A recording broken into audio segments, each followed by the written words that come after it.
Welcome to my channel. आज हम पढ़ने वाले हैं ऑटो साइकिल से रिलेटेड न्यूमेरिकल प्रॉब्लम। तो numerical problem on auto cycle, ये क्वेश्चन पिछले साल प्रीवियस ईयर में एमई ओसीबीसी 2019 में पूछा गया है।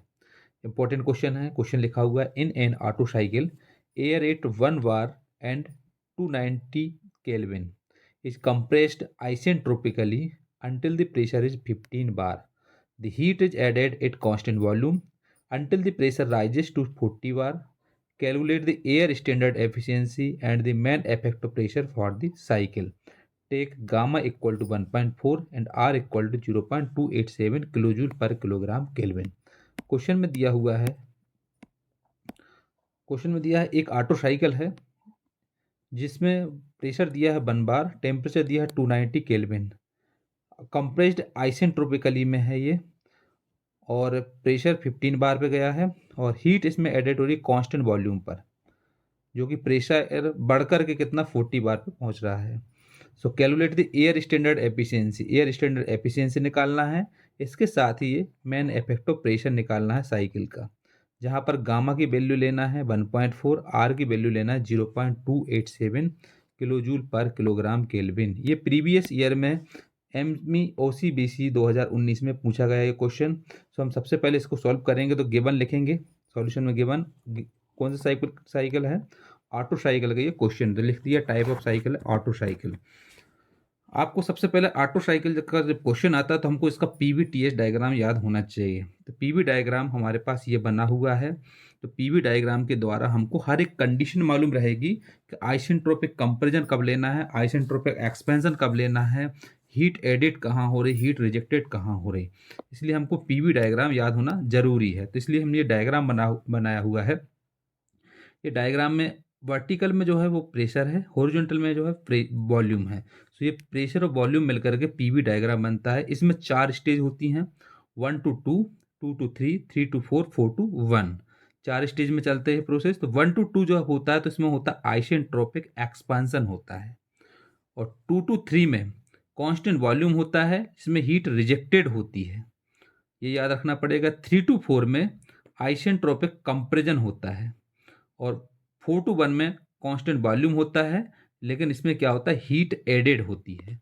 तो हमको याद होना चाहिए हीट एडेड कब होती है, 4 to 1 में, हीट रिजेक्टेड कब होती है, 2 to 3 में, और आइसेंट्रोपिक कंप्रेजन कब होता है, 3 to 4 में, आइसेंट्रोपिक एक्सपेंशन होता है 1 to 2 में।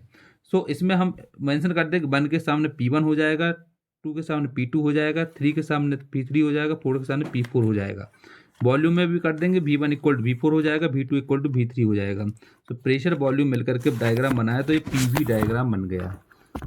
गिवन लिखा इसमें, गिवन लिखने पर हमारे पास आइसेंट्रोपिक, ये लिखा हुआ कंप्रेस्ड आइसेंट्रोपिकली। आइसेंट्रोपिक कंप्रेस किस में होता है, ये वाला आपको दिख रहा होगा। आइसेंट्रोपिक कंपेरिजन में मतलब अगर हमारे पास 3 और 4 की कंडीशन रहेगी, इसमें कौन कौन सी रहेगी, 3 और 4 की। तो जब हमारे पास इसमें प्रेशर दिया हुआ है तो प्रेशर कंपेरिजन में क्या लेना है, P3 रहेगा। तो P3 क्योंकि ये प्रेशर 3 का दिया होगा इनिशियली, इसका 4 में बढ़ कर के आएगा। तो P3 equal to 1 bar, temperature इसका दिया हुआ तो कितना आ जाएगा, T3 इक्वल टू 290 केल्विन। इसके बाद फिर प्रेशर 15 बार पे गया है, तो मतलब ये 4 का जो है 4 के लिए रहेगा। तो P4 इक्वल टू 15 बार हो जाएगा, P4 इक्वल टू 15 बार। ये हमको इसमें दिया हुआ है, P3 1 बार, T3 290 केल्विन, P4 15 बार। किसके द्वारा, आइसेंट्रोपिक कंपेरिजन में है। सो 3 to 4 के लिए स्टेज ले रहा है, इसलिए ये दी हुई है।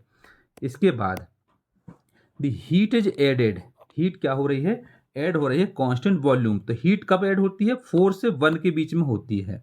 आप देख रहे होगे इस वाली कंडीशन में हीट ऐड होती है 4 से 1 में। So the heat is added at constant volume until the pressure rises to 40 bar. Pressure कितना बढ़ रहा है, 40 बार बढ़ रहा है, मतलब बढ़ करके कितना आ रहा है, 1 पे आ रहा है। तो मतलब P1 इक्वल टू 40 बार के बराबर रहेगा। इतना हमको अगर ये कैलकुलेट करने आ गया तो क्वेश्चन हम पे आसानी से बन जाएगा, क्योंकि क्वेश्चन में हमको सबसे पहले ये देखना है कंप्रेस्ड आइसेंट्रोपिकली दिया है।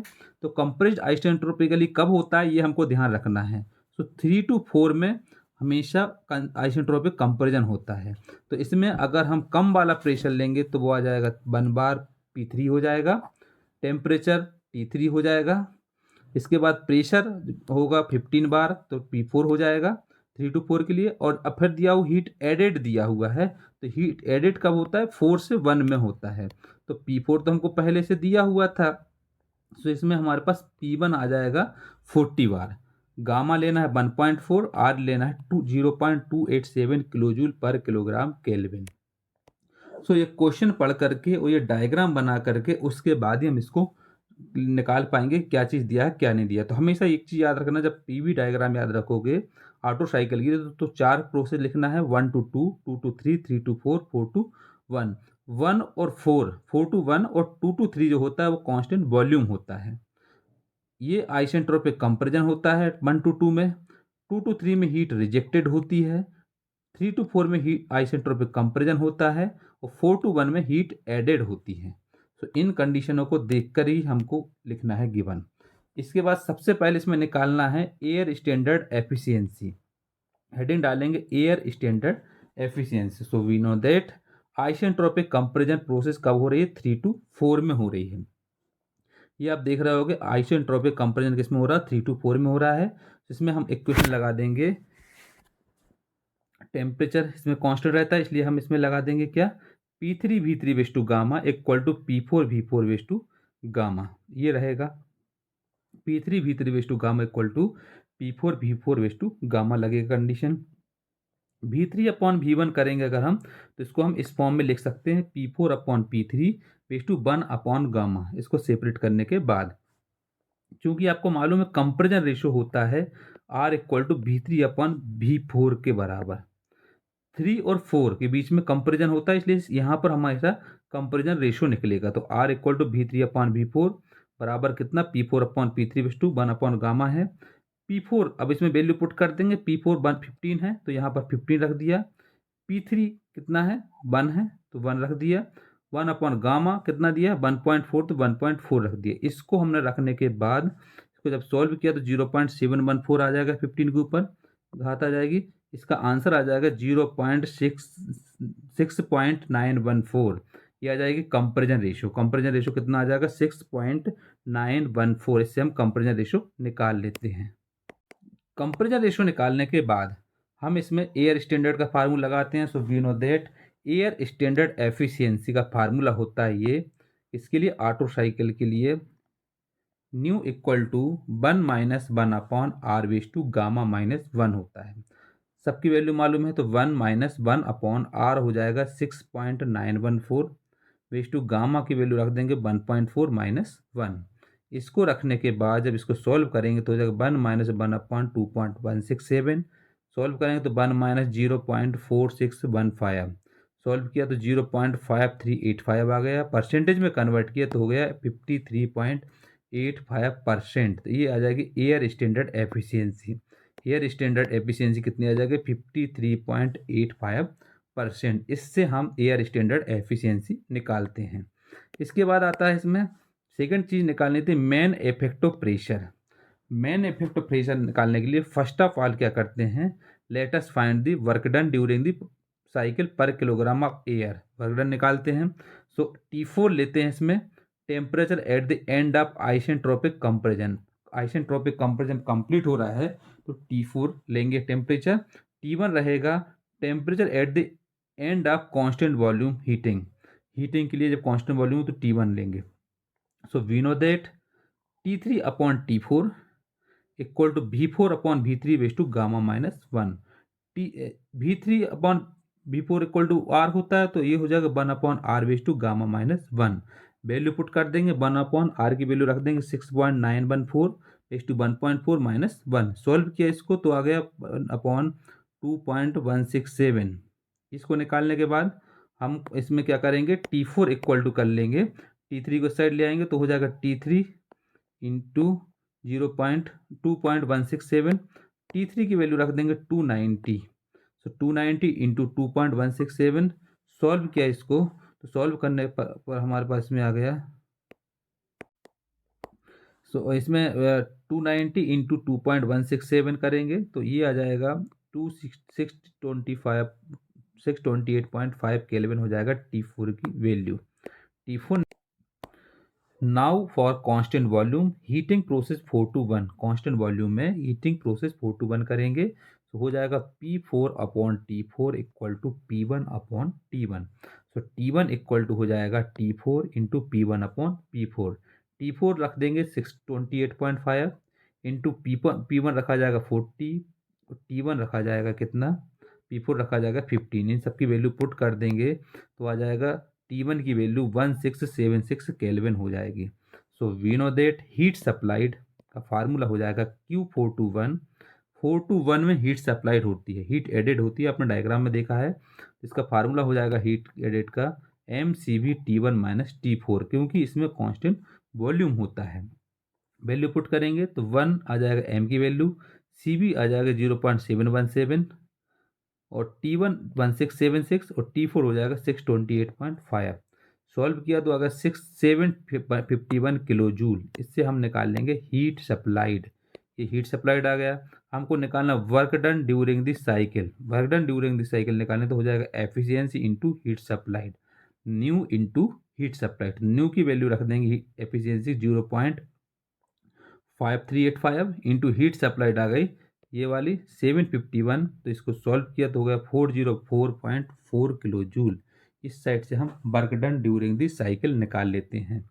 इस टाइप से हमको ऑटो साइकिल का क्वेश्चन कंप्लीट करना था। आगे करेंगे क्वेश्चन को। क्वेश्चन में दिया हो निकाला हुआ आगे, now let us find the stroke volume. Stroke volume को हम हमेशा स्ट्रोक जो वॉल्यूम रहता है वो V3 से V4, मतलब V3 माइनस से V3 से V4 और V2 से V1 के बीच में लगता है स्ट्रोक वॉल्यूम। सो हम इसमें क्या करेंगे, सबसे पहले 3 का फॉर्म लेटर में ले लेंगे। So we know that P3 V3 equal to हो जाएगा MRT3। इससे हम V3 की वैल्यू निकालेंगे तो हो जाएगा MRT3 अपॉन P3। P3 को नीचे ले आए, वैल्यू पुट किया, मास 1 रखा जाएगा, R 287 क्वेश्चन में दिया है, T3 हो जाएगा 290, P3 हो जाएगा 0.1 इंटू 10⁻6। वैल्यू पुट करने के बाद इसको जब हमने सॉल्व किया हो गया 0.8323 मीटर बेस टू क्यूब। ये थर्ड वाले की वॉल्यूम निकल आया। आर कितना लेना है हमको, 287 किलो जूल पर किलोग्राम सवाल लिया हुआ है। अब इसमें क्या करें, क्योंकि आपको मालूम है comparator ratio R equal to होता है V3/V4। तो हम V4 इक्वल टू V3/R लिख सकते हैं, क्योंकि V3 हमने ये निकाल लिया, R हमको पहले से मालूम है। तो V3 हो जाएगा 0.8323 अपॉन R रख देंगे 6.914। सॉल्व करेंगे तो हो जाएगा 0.1204 मीटर बेस टू क्यू। इससे हम V4 की वैल्यू निकाल लेते हैं। स्ट्रोक वॉल्यूम निकालना है तो स्ट्रोक वॉल्यूम के लिए हम ये लगा सकते हैं या फिर पहला वाला लगा सकते हैं। तो V3 माइनस V4, V3 रख देंगे हम 0.8323 माइनस V4 रख देंगे 0.1204। वैल्यू पुट की, इसको सॉल्व किया तो हो गया 0.7119 मीटर बेस टू क्यू। ये आ गया स्ट्रोक वॉल्यूम। क्योंकि आपको मालूम है we know that mean effective pressure equal to होता है work done upon stroke volume. Work done हमने पहले निकाला था 404.4 अपॉन स्ट्रोक वॉल्यूम हो जाएगा 0.7119। इसको जब हमने पूरे को सॉल्व किया तो आ गया 568 किलो न्यूटन पर मीटर स्क्वायर। इसको हम 5.68 न्यूटन पर मीटर स्क्वायर लिख सकते हैं, और बार में लिखना चाहें तो 5.68 बार के फॉर्म में लिख सकते हैं। ये निकल आएगा मेन इफेक्टिव प्रेशर। इसमें हमको एयर स्टैंडर्ड एफिशिएंसी और मेन इफेक्टिव प्रेशर ही निकालना था। ये क्वेश्चन अब कंप्लीट होता है, जो कि ये question previous year mechanical engineering में OCBC 2019 में पूछा गया था।